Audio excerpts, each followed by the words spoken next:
Chers collègues, je vous retrouve avec plaisir dans cet hémicycle Simone Veil. Vous le savez, en 2010, c'est Simone Veil qui présidait notre comité de soutien. Et aujourd'hui, c'est sous son regard bienveillant que sont placés tous nos débats.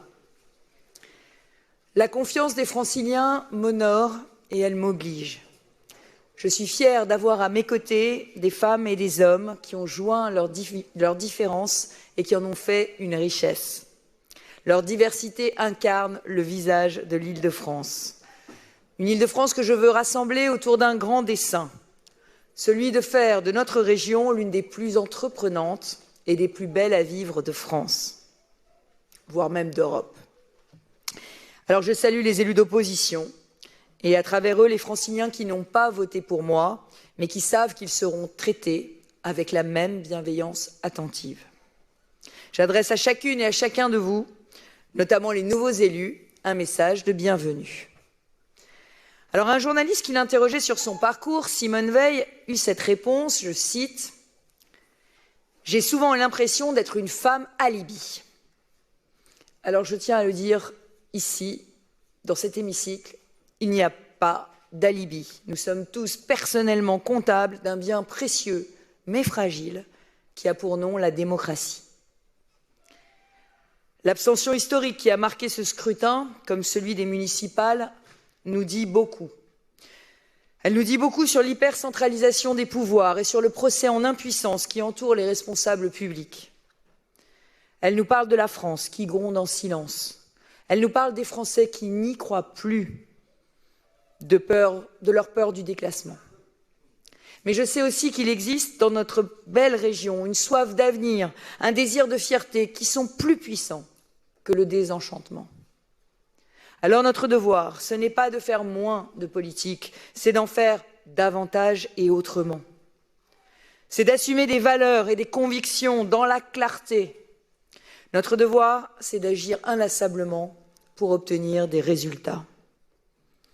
Et puis, notre devoir, c'est d'imaginer le monde qui vient. Après la crise du Covid, on ne repart pas comme avant, comme si rien n'avait changé. Qualité de vie, télétravail, télémédecine, envie de nature, d'authenticité, circuits courts, produits en Île-de-France, tout cela converge vers de nouvelles formes de production, de consommation. Et disons-le, une façon de prendre la vie dans ce qu'elle a de plus essentiel. Et puis, il faut tirer une leçon de la gestion de cette épidémie. Et cette leçon, c'est que le centralisme est à bout de souffle. Dans cette crise, vous le savez, notre région s'est montrée plus agile que l'État et ses administrations. Tandis qu'il hésitait, nous allions chercher ensemble et distribuer ensemble les masques en lien avec les maires. Nous organisions les tests, nous soutenions les entreprises au bord du chaos, puis la vaccination.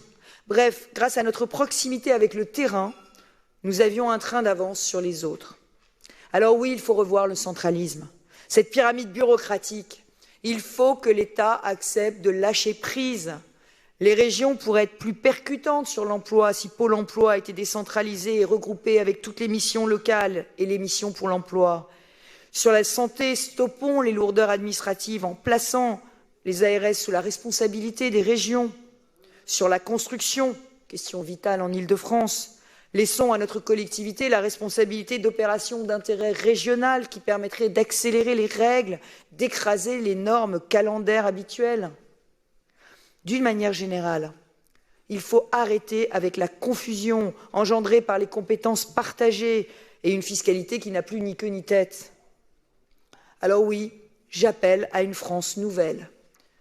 Irriguée par ses territoires, oxygénée par ses provinces, une France vraiment décentralisée et libérée. Une France où l'État assurerait puissamment ses responsabilités régaliennes, car la sécurité, pardon de le dire, c'est une tautologie, c'est d'abord l'État, et où il déléguerait aux communes, départements et régions le soin de faire vivre la France près de chez soi. Je respecte l'État, mais il ne peut pas tout. Et notre région ne sera ni son adversaire ni son auxiliaire. Elle travaillera main dans la main avec lui pour mettre en œuvre le plus grand plan de relance de France.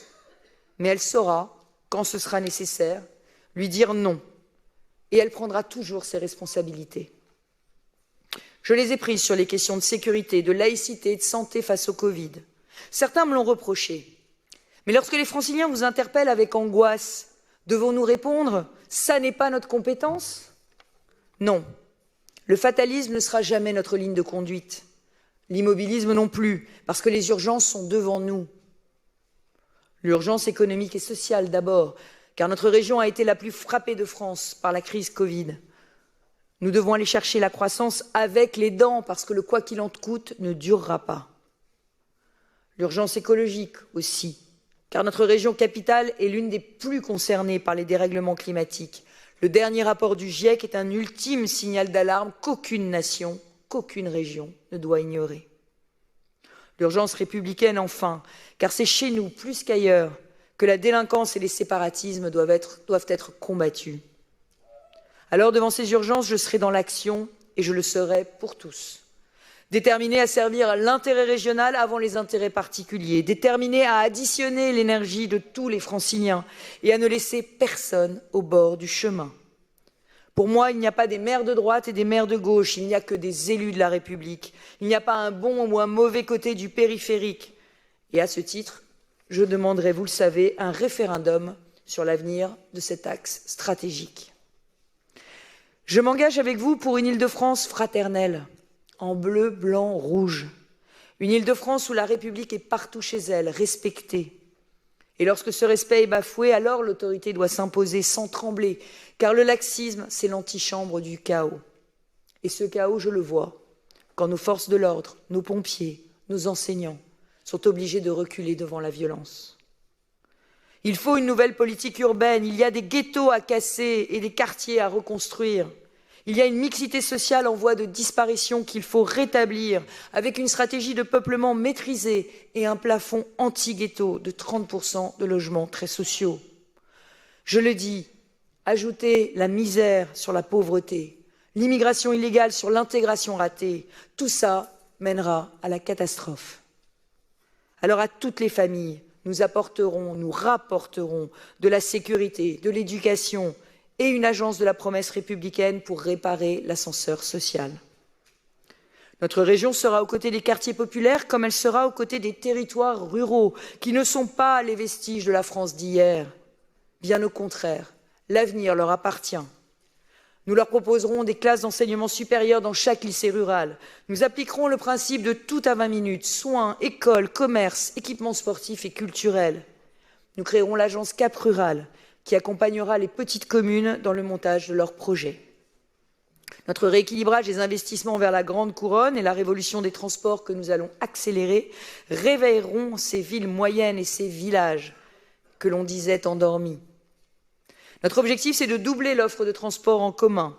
Et bientôt, nous célébrerons l'ouverture du Grand Paris Express et du RER Vélo. En 12 ans, nous aurons alors bâti la plus belle infrastructure de transport d'Europe. Votre feuille de route, mes chers collègues, est bien remplie.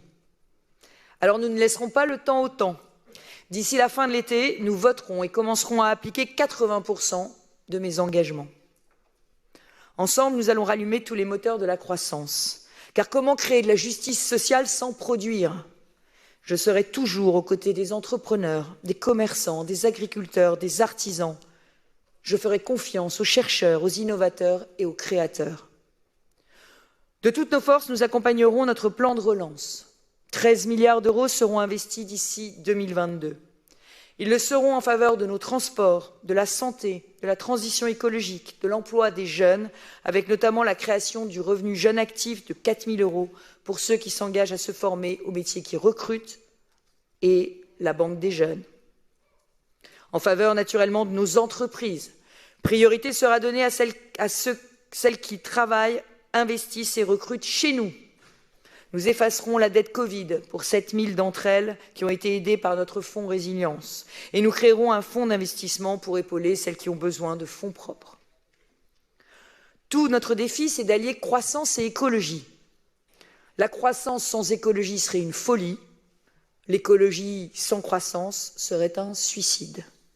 Alors nous nous battrons pour une écologie concrète, celle des solutions et des résultats. Depuis 2015, face à l'urgence climatique et à la montée de toutes les pollutions, nous avons engagé le tournant écologique de la région. Notre effort financier est spectaculaire. 1 euro sur 2 a été et continuera d'être consacré à l'environnement. 10 milliards d'euros sur 5 ans. Je l'ai dit, nous irons au bout de la révolution des transports en commun en donnant une priorité absolue au RER. Je l'ai dit, je demande solennellement le report de 2 ans du CDG Express. Et nous doublerons les kilomètres de métro et de tram. L'entrée en vigueur en juin dernier de la zone à faible émission, la ZFE, à l'intérieur de la A86, risque de se traduire par une nouvelle fracture sociale pour beaucoup de ménages qui n'ont pas les moyens de changer de véhicule. Nous leur proposerons une prime, jusqu'à 6 000 €, pour les aider à acheter une voiture propre. Nous ferons aussi de l'Île-de-France la première région du vélo.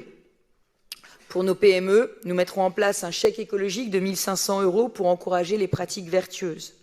Nous remettrons la nature en ville pour créer des poumons verts, une trame verte et bleue le long des fleuves et des rivières et des îlots de fraîcheur ouverts à tous. Nous généraliserons les produits bio et locaux dans les cantines des lycées.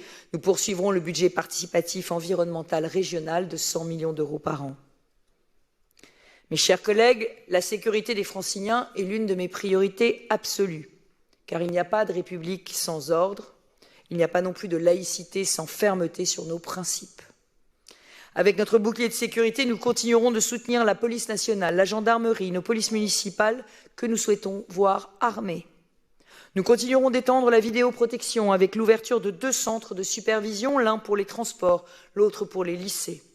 Nous augmenterons les effectifs de la police régionale des transports. Nous doublerons les brigades régionales de sécurité qui agissent dans les lycées qui les appellent à la rescousse.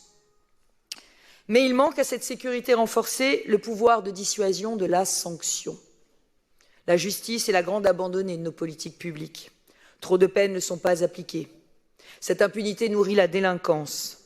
Alors, puisque l'État semble débordé, je vous propose de créer l'Agence régionale des travaux d'intérêt général, qui réunira les collectivités locales et toutes les organisations susceptibles de proposer des tiges aux jeunes primo-délinquants. Elle aura un principe directeur, tu casses, tu répares et vite. Aujourd'hui, il se passe en moyenne 400 jours entre le prononcé d'une peine et la réalisation d'un travail d'intérêt général, c'est inacceptable. Je vous propose aussi de participer au financement de nouvelles places de prison et au doublement des centres éducatifs fermés pour les mineurs qui ne doivent plus se retrouver incarcérés dans des maisons d'arrêt qui sont les écoles du crime et de la radicalisation. Je parle d'insécurité sans naïveté et nous agirons contre elle sans faiblir. Mais je ne veux pas qu'elle occulte l'espoir et l'énergie portés par notre jeunesse. Je vois dans toute la région tant de Franciliens qui se battent pour réaliser leurs rêves. Alors nous serons à leur côté, plus que jamais, avec les aides aux lycéens, les bourses au mérite, le soutien à la reprise d'études, avec la Banque des jeunes, je l'ai dit, pour les valoriser, les aider à réussir. Nous lutterons contre toutes les fractures territoriales et sociales. Nous continuerons d'être partenaires des grands réseaux associatifs qui tendent la main aux personnes fragiles, mais aussi les associations qui innovent au plus près du terrain. Nous serons auprès des familles.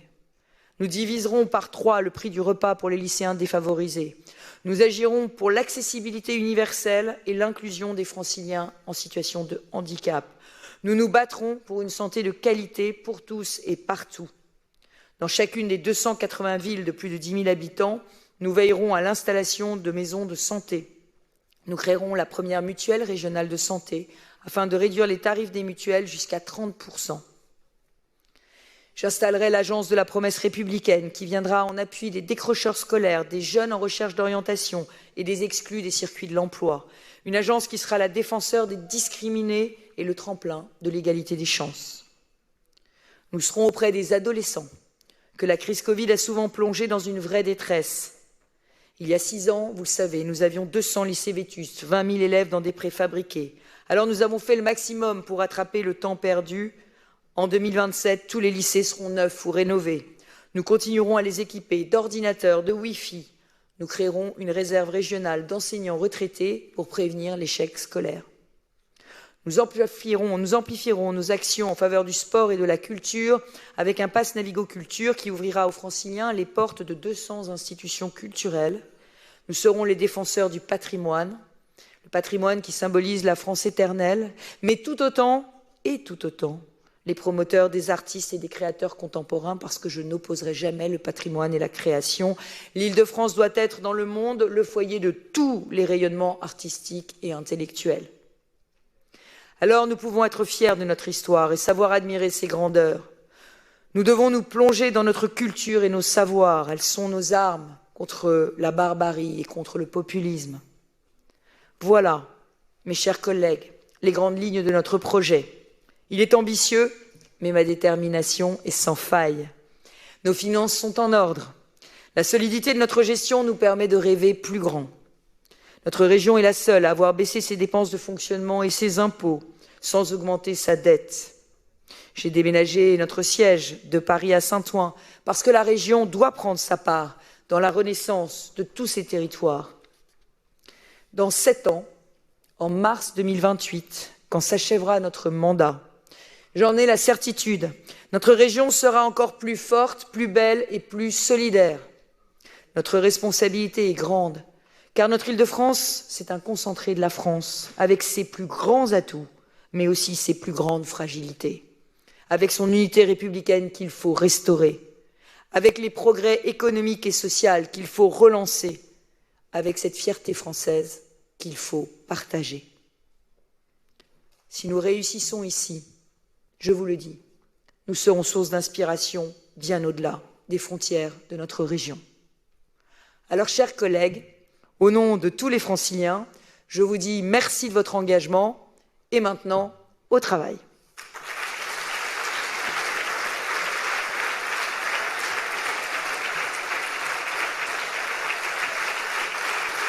On le fera après ça.